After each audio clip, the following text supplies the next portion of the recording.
It's time to take 10 minutes for Torah with Rabbi Joel Finkelstein. Welcome to our discussion of Parshat Teitzei, true empathy. We ask ourselves a question: why the repetition of the laws in Parshat Teitzei with the laws in Parshat Kedoshim?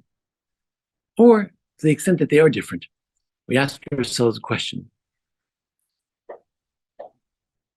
why are some of the laws that are the same, namely Leket Shicham Peah, the collection of leaving things for the poor, why is a different rationale offered? What is the nature of the difference between the laws in Devarim and the laws in Kedoshim?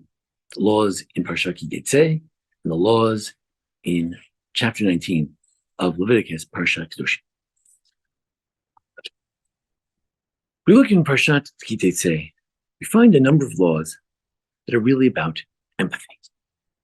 Number one, we have the notion of bachutz ta'amod, that if indeed you've given a loan to someone, they're unable to pay the loan, you can't go in their house to take an surety. Bachutz ta'amod, you have to stand outside. You, a wealthy man, wealthy woman, you're going to go in there and you're going to see how they live in poverty and you're going to take something from them. Shame on you. You'd be embarrassing them. They'd be ashamed that a wealthy person is coming in. They see their home is in shambles. This is true empathy, to be sensitive. Even though they owe you money, you're in the right. Doesn't matter. You can't embarrass a fellow Jew. Number two, lo tishkav v'avoto. If you took his surety and it was a beged laila, it was something they needed for their pajamas, for their sheets and their spreads and their pillows and their blankets, they needed to go to sleep. And you said, well, what do they have of value? All they have is their beautiful blanket that they have that was a nice quilt.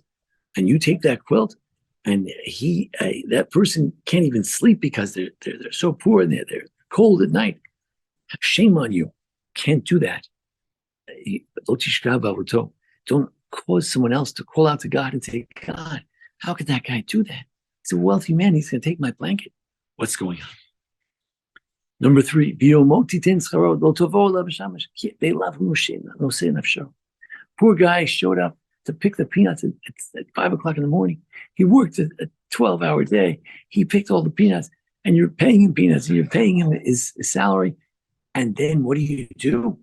You decide, I forgot to go to the bank today. I'll pay you tomorrow. Poor guy goes home. He doesn't have enough for supper.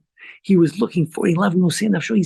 He's giving his life for it. He's longing for it. He stood on the ladder, could have fallen off. He was doing the tiles on your roof all day, risking his life with his job, because people do that. They risk their lives for their job. They rush in traffic to get there on time. And what do? You didn't pay him on time. Sensitivity in terms of workers. And then we see a difference. And it speaks of peret and ololot, that we don't take if you have a grape that's not ripe. You don't take that. If some of the olives fall off, you don't need to take that. But leave it on the ground. Let the poor take it. But for whom? Like gerli atom v'almana. Not just for the stranger, not just for the poor, but specifically for the atom and almana. One of the major themes in the book of Devarim, book of Deuteronomy, the atom and almana. Who's the atom and almana? The orphan and the widow. Because it's not simply a question of, there's poverty, so let's take care of the poor. That's Parshat Kedoshim. Parshat Kedoshim speaks of the poor, speaks of the stranger, because those are categories of people who are indigent. They're strangers. They're not landowners. They don't have enough. But in Parshat Teitzei, it's all about the ger, the yatom, and almana. And this is a theme that we've seen over and over again, starting in Parshat Re'eh, the notion of the ger, the yatom, and almana, the orphan, the stranger, and the widow. These are people who are not only subject to economic assistance, but they need to be subject to your empathy, so your sympathy, your empathic reaction to them. It's very different. The contradistinction to this notion of Sefer Devarim, Parshat Teitzei, and the notion of sensitivity to others is Amalek. The parsha ends at Amalek, where he said,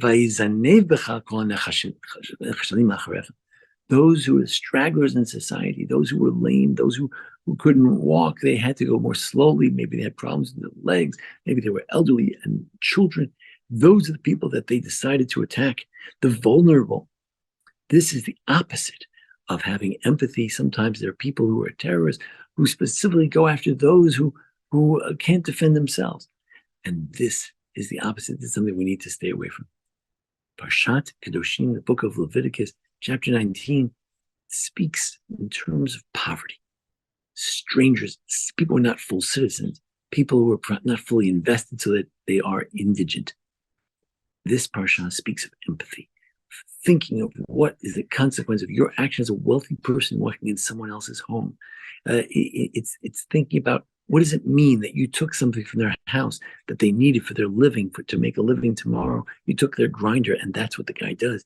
He's a grinder. He grinds flour, whatever it may be. The thinking that if maybe instead of just giving charity, that instead, when you pick your grapes and you pick your dates and your figs and your olives, just if they fall off, just leave them there. If it's a small grape, don't throw it away. Leave it for them. Maybe the widow and the orphan and the stranger and the poor will be able to benefit from it. And ultimately, ultimately you need to remember that you were a slave, to have that empathy, to remember you too were once a slave, and to really sympathize and understand, put yourself in their shoes, what it was like to be indigent, to be disenfranchised, to be persecuted, to not have. And if we can do this, hopefully we're blessed in all the things that we do. Thank you for joining us here at the Baruch congregation. Join us each week for our discussion of the Parsha. And thanks to Cindy and Joe Weinstein for sponsoring these many webcasts. Thank you. This has been 10 Minutes for Torah with Rabbi Joel Finkelstein.